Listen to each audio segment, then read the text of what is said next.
Hello student, class 10th exercise 10.2 question number 13। Prove that, हमें क्या prove करना है। Opposite side of quadrilateral, quadrilateral की अपोजिट साइड जैसे ए डी बी सी या फिर ए बी और सी डी, ये अपोजिट साइड होगी। सर्कमस्क्राइब ऑफ ए सर्कल, एक सर्कल के बाहर कोई क्वाड्रिलेटर है। सबस्टेंट सप्लीमेंट्री एंगल कि कितने डिग्री का, 180 डिग्री का। सप्लीमेंट्री होता है 180 डिग्री का angle at the centre of the circle, circle के सेंटर पे। अपोजिट साइड से जो एंगल बना हुआ है वो क्या होगा, 180 डिग्री का होगा। जैसे ये साइड ए बी ले रहा हूँ और ये सी डी, तो इन दोनों के द्वारा बने हुए एंगल सेंटर पे क्या होंगे, 180 डिग्री। पहले मैं इनको आपस में मिला देता हूँ पॉइंट्स को और फिर करते हैं आगे। देखो, हमें प्रूव करना है कि ए ओ बी एंगल, या तो ये एंगल और सी ओ डी एंगल, इन दोनों का जोड़ 180 डिग्री, या तो ये प्रूव कर दें, या फिर ये अपोजिट साइड जो बी सी और ए डी, इनका जो एंगल ये वाला और ये वाला जो सेंटर पे बना हुआ एंगल, इसका जोड़ 180। और या फिर इस अपोजिट साइड और इस अपोजिट साइड का बीच का जो ये एंगल है, सेंटर पे बने हुए एंगल, क्योंकि इस साइड से ये बन रहा है और इस साइड से ये 180 डिग्री के प्रूव करने हैं। तो आगे इनको भी मिला देते हैं, ओ से एस को, क्या ओ को, सभी को मिला देते हैं। तो हमने इसको मिला दिया है, ये पूरा डायग्राम बन जाता है। अब इसको हम सोल्व करते हैं कि हमें सबसे पहले गिवन क्या है।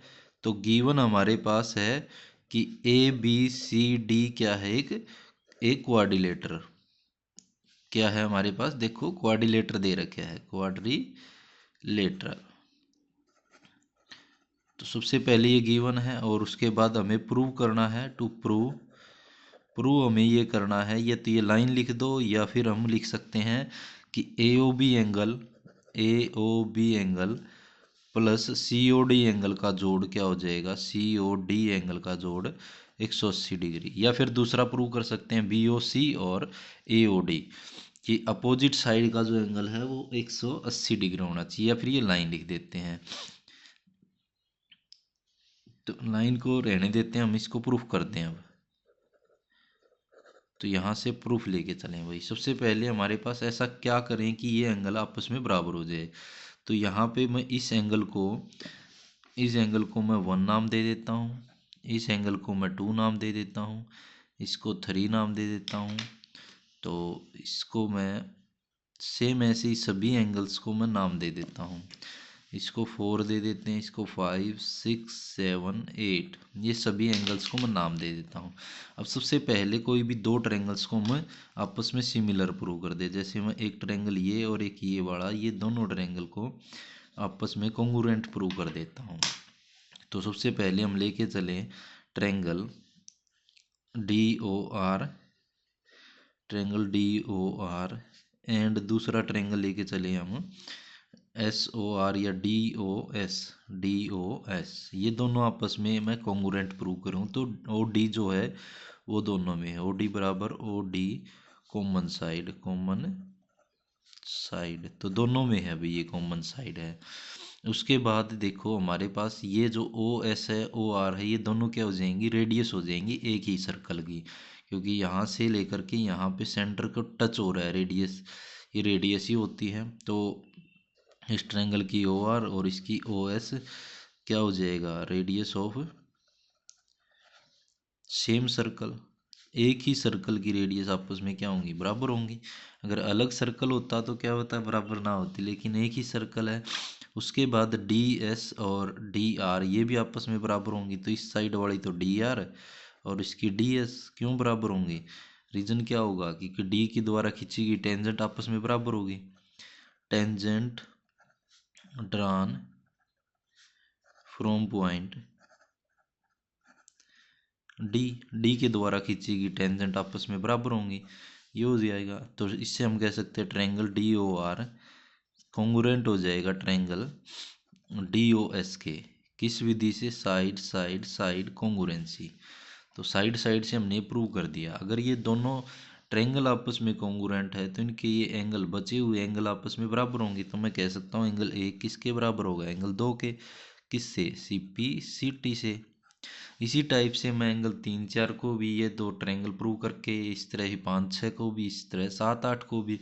तो बार बार ये तो है नहीं कि नहीं को प्रूव करें हम, इसीलिए मैं एक वर्ड लिख देता हूँ, सिमिलरली सिमिलैरिटी सिमिलरली। तो सिमिलैरिटी क्या हो जाएगा हमारे पास, ये हो जाता है कि एंगल 3 किसके बराबर हो जाएगा, एंगल 4 के। जैसे 1 2 प्रूव किया, ऐसे ही हम सिमिलर कैसे, देखो ये ट्रायंगल को कॉन्ग्रुएंट करके, जैसे ये बीच में कॉमन हो जाएगी, ये दोनों में रेडियस हो जाएगी, ये टेंजेंट हो जाएगी। ऐसे ही अगर सेम पोर्शन होता है तो ऐसे हम लिख सकते हैं। एंगल 5 और 6 भी इसी प्रकार से, एंगल 7 और 8 भी इसी प्रकार से, ये सारे क्या हो जाएंगे, प्रूव हो जाएंगे। अब उसके बाद ये करने के बाद अगर ओ पे एंगल देखूँ मैं, पूरा एंगल कितने डिग्री का होगा, कंप्लीट एंगल जिसको बोलते हैं संपूर्ण कोण, वो 360 डिग्री का हो जाएगा। Angle 1 plus angle 2 plus angle 3 plus angle 4 plus angle 5 plus angle 6 plus angle 7 plus angle 8 is equal to 360 degree. क्या हो जाएगा हमारे पास, कंप्लीट एंगल। कंप्लीट एंगल क्या हो जाएगा, ये पूरा जो कोण होगा पूरा घूम के कितना बन जाएगा, 360 डिग्री हो जाएगा। हमें ये प्रूव करना है कि यहाँ पे ये दोनों एंगल और ये दोनों एंगल, या फिर ये दोनों और ये दोनों आपस में, तो जहाँ पे एंगल 1 है वहाँ क्या लिख सकता हूँ मैं, एंगल 2, क्योंकि हमने ऊपर ही प्रूव किया है, और प्लस में एंगल 2, एंगल 3 की हमें जरूरत ही है, और दूसरा हमें चाहिए 4 की जगह 3। देखो हमने लिखा है एंगल 3 और 4 क्या होंगे, बराबर, तो यहाँ क्या लिख सकता हूँ, एंगल 3 प्लस एंगल 5 में 6 जरूरत है, सॉरी 6 चाहिए हमें 5 की जगह भी, और 6 प्लस में यहाँ चाहिए 7 तो है हमारे पास, प्लस एंगल 8 की जगह क्या लिख सकता हूँ, क्योंकि 7 और 8 क्या हो गया, आपस में बराबर होंगे, इक्वल टू में 360 डिग्री। इनका रीजन क्या दे देंगे, या तो इक्वेशन नाम दे दो फ्रॉम इक्वेशन 1 2 3 एंड 4 से, इक्वेशन नाम दो तो इक्वेशन, नहीं तो इनको सबको दिखा सकते हैं हम कि हमारे पास ये इक्वेशन, चारों इक्वेशन से हम कह सकते हैं कि from equation first second third and fourth, in 4 equation से हम ये कह सकते हैं। एंगल 2 कितनी बार हो गया, 2 बार हो गया। एंगल 3 कितनी बार हो गया, 2 बार हो गया।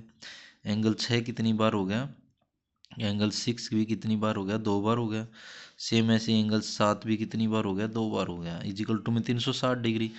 तो इन सब में से क्या आ जाएगा, एंगल 2, ये जो 2 है वो कॉमन आ जाएगा, तो एंगल 2 प्लस एंगल 3। उसके बाद है एंगल, नेक्स्ट एंगल है एंगल 6 प्लस एंगल 7, क्योंकि 2 कॉमन निकाल दिया हमने, इजिकल टू में 360 डिग्री। ये यहाँ 2 मल्टीप्लाई में इस तरफ जाके डिवाइड में, 2 से कैंसिल करेंगे 180, 180 और 2 की गुणा करेंगे 360 ही आता है। एंगल 2 और 3 देखो यहाँ पे डायग्राम में, एंगल 2 और 3 किसका जोड़ है, सी ओ डी एंगल, एक तो है C O D angle, plus angle 6 और 7 किसका जोड़ है, एंगल ए ओ बी। तो एंगल ए ओ बी और सी ओ डी कितना हो गया, 180 डिग्री हो गया। दोबारा लिखें चाहिए हम, सी ओ डी प्लस में ए ओ बी का जोड़ कितना हो गया, 180 डिग्री हो गया।